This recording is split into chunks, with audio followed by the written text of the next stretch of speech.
안녕하십니까, 박진호 목사입니다. 갈라디아서 2강 두 번째 시간 함께 또 공부하겠습니다. 앞에서는 사도 바울이 그리스도의 계시에 의해서 복음을 직접 받았다라는 것을 변증했습니다. 이 시간에는 바울이 다른 사도들과 내가 동등한 사도이다라는 것을 변증해 나가는 이야기입니다.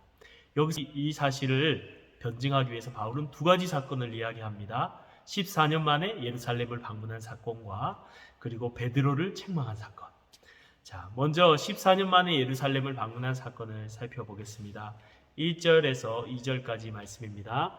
14년 후에 내가 바나바와 함께 디도를 데리고 다시 예루살렘에 올라갔나니 계시를 따라 올라가 내가 이방 가운데서 전파하는 복음을 그들에게 제시하되 유력한 자들에게 사사로이 한 것은 내가 다름질하는 것이나 다름질한 것이 헛되지 않게 하려 함이라. 14년 만에 올라갔다. 이 말은 처음에 예루살렘 방문하고 아라비아를 다녀온 3년 후에 예루살렘 방문하고 그 뒤로 14년이 흘렀다는 이야기입니다. 지금 연대기적으로 설명해 가고 있죠. 이 14년이 흐른 뒤에 예루살렘에 방문했는데 그때 바나바와 디도를 데리고 갑니다. 이 디도는 안디옥에서 바울에 의해서 회심한 이방인이었습니다. 이 할례받지 않는 디도를 데려간 이유는 내가 믿음으로 구원받는 복음을 전했는데 할례를 받지 않은 이 디도 봐라. 이 디도가 회심하고 참된 그리스도인이 되었다라는 실증으로, 할례를 받지 않고 믿음으로만 구원받는 실증으로 이 디도를 데리고 간 것입니다. 계시를 따라 올라갔다라고 이렇게 말하고 있습니다. 믿음으로만 아니라 할례와 율법을 행해야 구원을 받는다라는 거짓 형제들의 문제가 일어나자 안디옥 교회는 바울과 바나바, 디도를 파송합니다.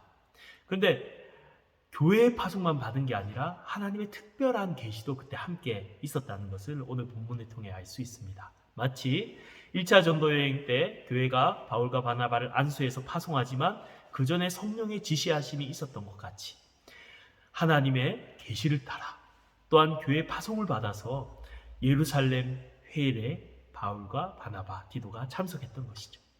이렇게 하나님은 복음의 진리를 세우기 위해서 특별한 역사로 함께 하셨던 것입니다. 바울이 올라가서 예루살렘 회의 가운데서 바로 이 문제를 끄집어내고 이야기하지 않았습니다.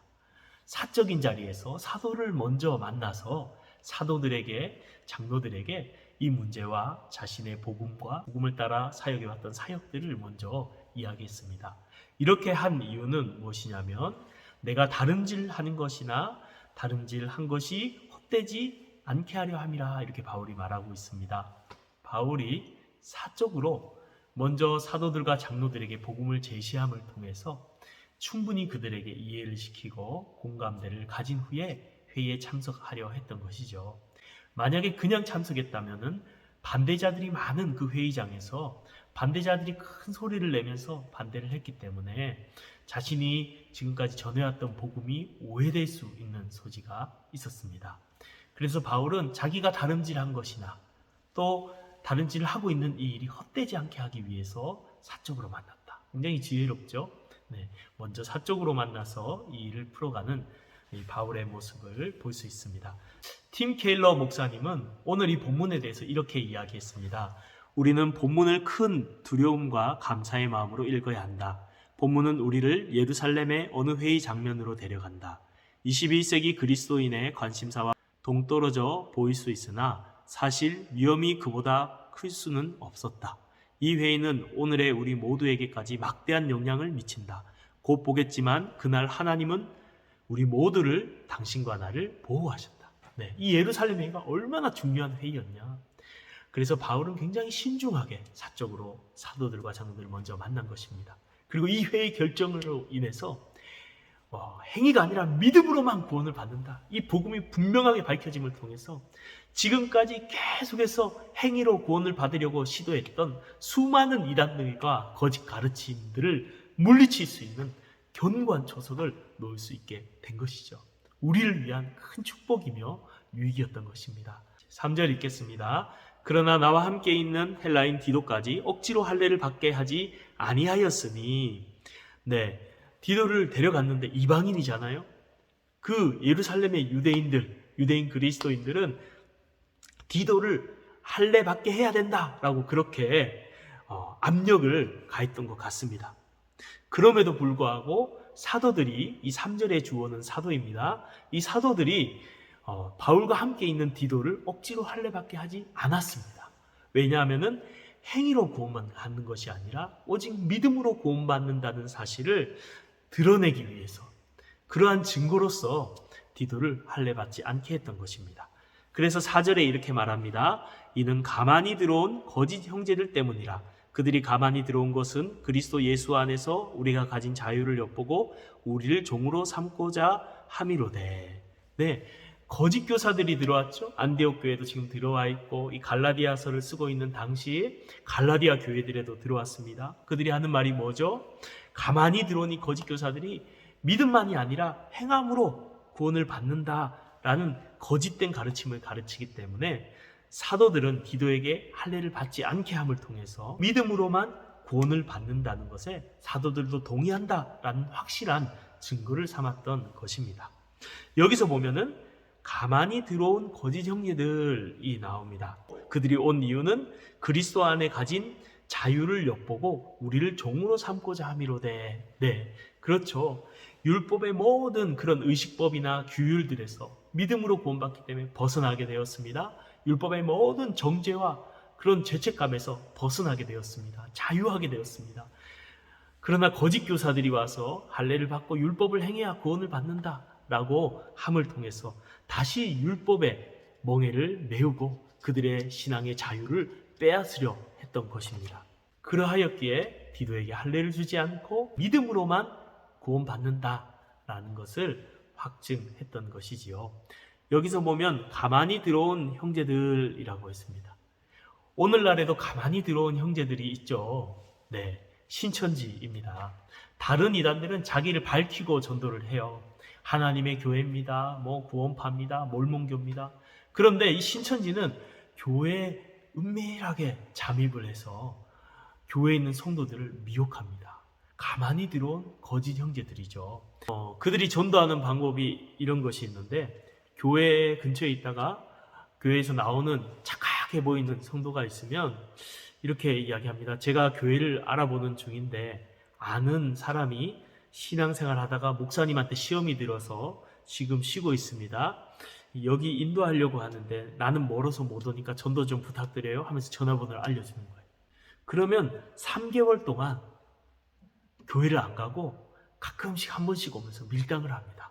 그러면서 밖에서 만나자고도 하고, 그러면서 만나서 무슨 이야기 하냐면 예전에 믿음이 좋을 때 내 신앙을 이끌어준 분이 있는데 지금 딴 데 가서 못 만나고 있다. 운을 던져요.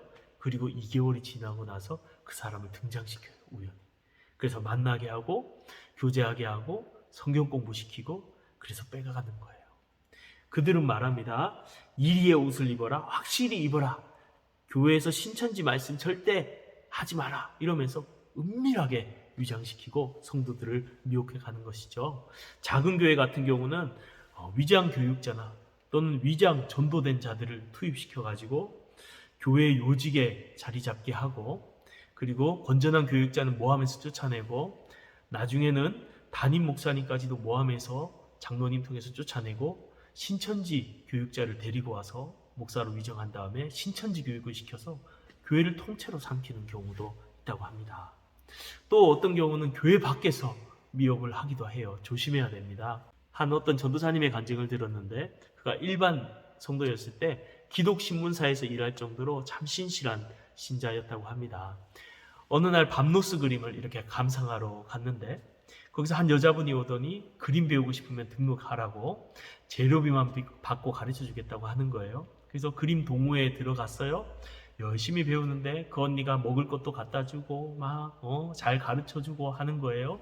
3개월 동안 종교얘기 하나도 안 하다가 3개월이 딱 지날 때 내가 예수님을 믿는데 신랑 때문에 밖에 때문에 힘들다, 막 시험에 든다 하면서 아는 전도사님 우리 집에 오늘 와서 예배 드려준다 했는데 나 혼자 있으면 그러니까 같이 와서 예배 드리자 하면서 같이 예배 드려요. 그 온 전도사님이 신천지인 거예요. 그래서 신천지 교육에 빠져들어갔다는 겁니다. 그러면서 처음에는 교회 다니면서 자기가 성경 잘 아는 줄 알았는데 막 이것저것 암송하면서 너 성경 이거 아냐? 그러면서 막 성경 알아야 된다 하면서 막 도전을 준다는 거예요. 그래서 열심히 공부하다가 보니까 어느새 신천지 센터까지 가버린 거예요. 그리고 자기도 모르게 거기 빠지고 샌들했다는 겁니다. 굉장한 지성인인데도 말이죠. 그리고 나서 자기가 신천지가 된 후에 나중에 신천지인 증거가 발견이 되고 막 싸움이 일어나고 결국 집 나갑니다. 집을 나간 후에 이만희 지령에 따라서 신문사를 차리는데 그 신문사에 들어갔다고 해요. 그래서 거기서 막 열심히 일하고 바닥에서 막 자면서 일하고 같은 신천지 신문사 사람들끼리 막 서로 구원받기 위해서 경쟁하고 막 그렇게 3년이라는 시간을 고생하면서 보낸 후에 어느 날 거울을 딱 보는데 얼굴이 검더래요. 자기 얼굴에 예수님이 없더래요. 그래서 너무 슬퍼서 힘들고 지쳐서 신천지에는 보혈 찬양을 안 하는데 이분이 보혈 찬양을 부르다가 눈물이 나서 막 울다가 거기 신문사를 떠나서 집으로 돌아왔다는 거예요. 3년 만에 돌아왔는데 엄마가 혼내지도 않고 따뜻하게 찌개를 끓이고 따뜻하게 맞아주었대. 그래서 집에서 띠적거리면서 신천지 책이 있는데 뭔가 앞뒤가 내용이 안 맞더래요. 이상한 거예요. 그런데 엄마가 갑자기 어디 가자고 해서 거기 갔는데 거기에 이제 목사님이 오시고 또 이단 상담소에 연결이 돼서 상담을 받게 됐어요. 거기서 어떤 책을 줍니다. 읽어보니까 이거 신천지 책인데요. 뒤집어 보세요. 딱 봤더니 제이메스. 또 책을 하나 주는데 읽어보세요. 또 읽어보는데 신천지 책인데 뒤집어 보니까 통일교. 신천지보다 훨씬 앞에 있던 이단들인 거예요. 이만희 교주가 자기가 계시를 받았다고 했는데 결국 앞에 있는 이단들 수법을 그대로 배워서 사람들을 그대로 속였던 거예요. 그것을 깨달았다는 거예요. 그래서 너무 허무해서 울고 막 그러면서 이단 상담소에서 다시 신앙 교육을 받으면서 예수 그리스도에 대한 복음의 신앙을 바로 세우고 하나님 앞에 이단으로 떠났던 것을 철저히 회개하고 돌아온 이야기를 제가 들은 적이 있습니다. 가만히 들어온 이 거짓 형제들을 조심해야 됩니다. 교회 안에 있을 수 있고 교회 밖에서도 만날 수가 있습니다. 교회 밖에서 성경 공부하자고 하면 절대 하면 안 됩니다. 말씀, 시, 나무, 밭 뭐 이런 단어 쓰면서 막 이야기를 하는데 그 해석의 겨자씨 밭의 비유죠. 해석도 잘못되었고 또 그 코드가 뭔가 만든 것 같지만 결국에는 이만희를 교조화시키는 코드고 장치인 거예요. 그래서 여러분 교회 밖의 성경 공부는 절대 가시면 안 되고 교회 안에서 하는 건전한 성경 공부를 하시기를 바랍니다. 가만히 들어온 거짓 형제를 주의하시기를 바랍니다. 자, 그럼 다시 본문으로 들어가서 5절 말씀 읽겠습니다. 그들에게 우리가 한시도 복종하지 아니하였으니 이는 복음의 진리가 항상 너희 가운데 있게 하려 함이라. 그 예루살렘의 회의에 참석했던 바울, 바나바, 디도가 한시도 한순간도 그 복음을 회방하는 대적들에게 굴복하지 않고 할례받지 않고 복음의 진리를 지켰대요. 왜요? 안디옥 교회를 위해서 갈라디아 교회 모든 이방 교회를 바른 복음의 진리 가운데 세우기 위해서 그렇게 싸워왔다는 것입니다. 6절입니다. 유력하다 하는 이들 중에 본래 어떤 이들이든지 내게 상관이 없으며 하나님은 외모로 취하지 아니하시나니 저 유력한 자들은 내게 의무를 더하여 준 것이 없고, 여기서 유력한 자들은 사도들을 의미합니다. 베드로, 요한, 야고보. 이 사도들이 예루살렘 회의 결과가 나왔는데 더해준 게 없다. 똑같으라. 내 복음과 똑같으라. 이렇게 말하고 있는 것이죠. 그러면서 7절에서 9절에 이렇게 말합니다. 도리어 그들은 내가 복음 전함을 맡은 것이 베드로가 할례자에게 맡음과 같은 것을 보았고 베드로에게 역사하사 그를 할례자의 사도로 삼으시니가 또한 내게 역사하사 나를 이방인의 사도로 삼으셨느니라. 또 기둥같이 여기는 야고보와 게바와 요한도 내게 주신 은혜를 알므로 나와 바나바에게 친교의 악수를 하였으니 우리는 이방인에게로 그들은 할례자에게로 가게 하려 함이라. 그들이 전한 복음 똑같아. 바울이 전한 복음, 베드로가 전한 복음 똑같아. 그렇게 인정한 후에 예루살렘 믿음으로만 구원받는다 라고 결정을 한 후에 그들이 교제의 악수를 했습니다. 이것은 바울이 하나님이 세운 사도임을 인정한 것이고 바울과 바나바가 이방인의 그런 복음 증거하는 자로서 하나님이 세우셨고 자기들은 유대인의 복음 전한 자로 세우셨음을 서로 인정하는 그러한 사건이었던 것이죠. 여기서 기둥같이 여기는 야고보와 게바와 요한이라고 표현했는데요. 그래서 기둥은 헬라어로 스필로스인데 복수로 쓰고 있습니다. 세 개의 기둥이란 의미로 사용하고 있죠. 유대인들이 아브라함, 이삭, 야곱을 세 기둥이라고 여기고 이스라엘 언약 공동체가 이 기둥 위에 세워졌다라고 그렇게 생각했습니다. 신약 교회도 야고보, 게바, 요한을 교회를 세워가는 새 기둥처럼 아주 귀한 인물로 여겼죠. 근데 이 인물이 바울과 교제 약수를 하면서 바울이 하나님께서 세우신 사도임, 자신과 동등한 사도임을 인정했던 것입니다. 자, 이것을 바울은 이야기하고 있습니다. 내가 그들과 동등한 사도다 말하고 있는 것이죠. 10절입니다. 다만 우리에게 가난한 자들을 기억하도록 부탁하였으니 이것은 나도 본래부터 힘써 행하여 왔노라. 네, 그렇습니다. 복음에 대해서 확증한 후에 그들이 한 것은 가난한 자들을 부탁한다라는 것이죠. 당시 예루살렘이 기근이 들어서 가난한 자들이 다른 지역보다 많았다고 합니다. 그래서 바울이 안디옥 교회 구제헌금을 들고 그 전에 전달한 적이 있습니다. 그리고 3차 전도 여행 중에서도 이방의 헌금을 모아서 예루살렘에 전달합니다. 우리는 복음의 진리를 잘 지켜야 합니다. 하지만 그것에만 집중하다가 우리 옆에 있는 어려운 이웃을 보지 못하면 안 됩니다. 우리는 복음의 진리를 잘 지키고 전할 뿐 아니라 믿음 가운데 있는 가난하고 어려운 형제들을 돌아보는 일도 함께 잘 감당해야 될 줄 믿습니다. 어느 교회에 있었던 이야기입니다. 어느 날 주일 아침에 예배를 드리기 위해서 사람들이 확 몰려왔어요. 근데 노숙인 한 명이 허름한 옷을 입고 예배당 안으로 걸어 들어오는 것입니다. 그날은 새로 부임하기로 하신 목사님이 인사하기로 약속된 날이었습니다. 사람들은 열성을 가지고 목사님을 기다리고 예배당 안으로 들어오고 있었습니다. 그때 노숙인이 예배당 주위, 사람들 주위를 돌아다녔습니다. 근데 아무도 그에게 말을 걸지 않았습니다. 이 노숙인이 사람들에게 인사했습니다. 아주 구질구질한 모습으로 말이죠. 근데 사람들은 그를 깔보고 선입견을 가지고 대했습니다. 한 사람만 그에게 인사를 했다고 해요. 그 노숙인이 사람들에게 먹을 걸 달라고 돈을 요구했습니다. 하지만 아무도 그에게 돈을 주지 않았습니다. 이 노숙인이 예배당의 의자에 앉았습니다. 그러자 안내위원이 저 뒤쪽에 가서 앉으라고 안내를 했다고 합니다. 그래서 저 뒤쪽에 가서 앉아 있는데 교회에서 안내 방송이 들렸습니다. 새로 부임한 목사님을 소개해 드리겠습니다 라고 하는 거예요. 그래서 사람들은 주변을 돌아보면서 막 박수를 치는데 갑자기 노숙인이 쫙 일어나는 거예요. 그래서 앞으로 쭉 걸어 나오는 거예요. 그래서 점점 박수 소리가 적어지는 것이죠. 앞에 단상에 딱 서서 그 노숙인은 말했습니다. 제가 이 교회에 새로 부임하기로 한 목사입니다. 저는 노숙인으로 위장을 하고 오늘 이 교회에 왔습니다. 근데 이 교회에 왔을 때 저에게 사람들은 이렇게 대했습니다. 아침에 그 대우받은 것을 다 이야기하는 거예요. 그러면서 이렇게 말합니다.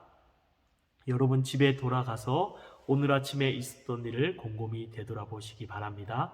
여러분의 마음을 돌아보세요. 다음 주일에 뵙겠습니다.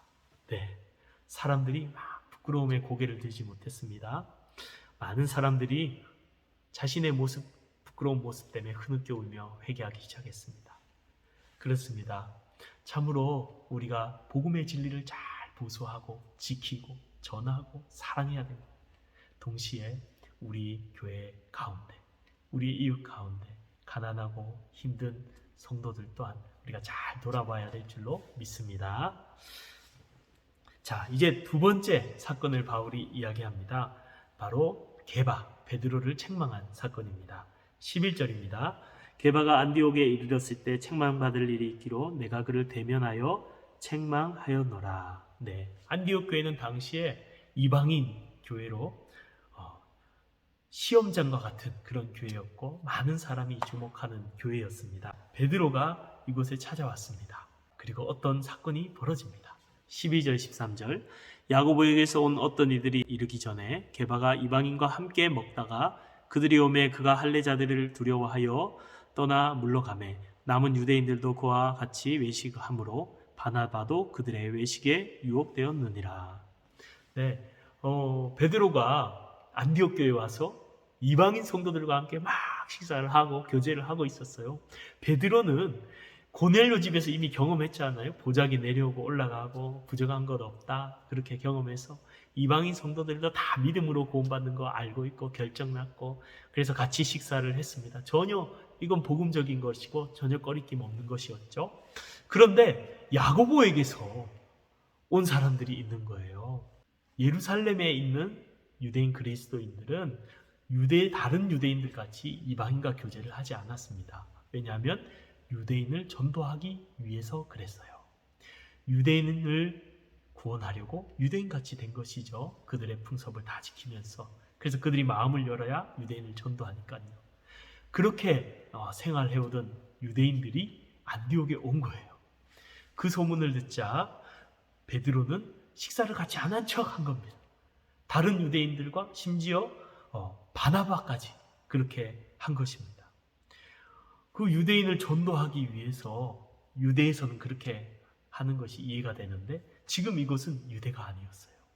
안디옥, 이방인들이 중심으로 모여있고 이방인 그리스도인들이 있는 그 자리에서 바울이 이방인과 밥을 먹다가 떠난 것입니다. 아주 중대한 문제가 생긴 것이에요. 그래서 14절 말씀 한번 볼게요. 그러므로 나는 그들이 복음의 진리를 따라 바르게 행하지 아니함을 보고 모든 자 앞에서 게바에게 이르되 내가 유대인으로서 이방인을 따르고 유대인답게 살지 아니하면서 어찌하여 억지로 유대인을 이방인답게 살려 하느냐 하였노라. 네, 이 말은 베드로, 너가 유대인이면서 복음의 자유를 따라 이방인과 함께 식사를 해놓고 갑자기 유대인이 나타나니 이방인과 식사 자리를 떠나서 유대인처럼 행함으로 이방인들도 할례를 받아야 유대인처럼 되어야 함께 식사를 하고 구원받을 수 있는 것처럼 행하느냐? 이런 표현이에요. 어렵죠? 네, 쉽게 말해서 같이 밥을 한참 이방인들과 유대인인 베드로가 밥을 먹다가 갑자기 유대인이 온다고 탁 떠나는 거예요. 이방인하고 밥 안 먹고. 거기 있던 이방인 그리스도인들이 얼마나 상처가 되겠습니까? 구원받으려면 나도 할례를 받아야 되나 보다, 이렇게 오해할 수 있는 소지가 생긴 겁니다. 그래서 바울은 공식적으로 사람들 보는 앞에서 베드로를 책망한 것입니다. 네가 복음을 믿는다고 하면서 왜 복음에 합당하지 않게 행하느냐라고 책망을 했다는 것이죠. 그의 믿음과 그의 행동이 다른 것을 책망했던 것입니다. 이처럼 우리가 신앙생활하면서 우리는 믿음에 합당하게 살아가야 함에도 불구하고 우리가 믿는 믿음과는 다르게 이중적으로 외식적으로 살아갈 때가 참 많은 것 같아요. 윌리엄 맥도날드 목사님이 이런 경험을 했다고 합니다. 어느 차를 봤는데 차 범버에 스티커가 2개 딱 붙어 있더래요. 트럭에. 한쪽 스티커에는 나는 예수님을 사랑합니다. 얼마나 좋아요. 그런데 다른 쪽 스티커에 뭐라고 붙이고 있냐면 이탈리체 그 글씨체로 내 차를 건드리면 너의 얼굴을 부셔놓겠다. 아이고 무섭죠. 완전 상반된 내용을 딱 붙여놓은 거예요. 그래요. 우리가 신앙생활하는 모습이 이 이중적인 스티커를 붙이고 다니는 것과 같지 않은지 우리 돌아봐야 합니다. 예수를 믿는다고 하면서 그 믿음대로 살지 않은 모습들은 우리 가운데 있지는 않습니까? 우리가 참으로 믿는 바대로 행할 수 있는 그러한 그리스도인들이 되기를 주님의 이름으로 축복합니다. 오늘 사도 바울은 이 베드로를 책망하는 이 사건을 통해서 이야기하고 있습니다. 내가 제일 마지막에 사도가 된 내가 수지자인 베드로를 책망했다라는 이 사건을 통해서 나도 동등한 사도다, 12사도들과 동등한 권위를 가진 사도다라고 이야기해주고 있는 것입니다. 거짓 교사들이 바울에 대해서 그는 엉터리 사도다라고 공격하고 모욕했기 때문입니다. 그래서 바울은 14년 전에 예루살렘에 방문해서 사도들과 악수를 하고 또한 베드로를 책망함으로 그들과 동등한 영적인 권위를 가진 사도다라고 선언하고 있습니다. 그렇습니다. 오늘날에 사탄이 또 이단들이 공격하는 대상이 누군지 아십니까? 목회자와의 관계가 깨어진 그 사람을 타겟으로 삼는 경우가 참 많은 것 같습니다.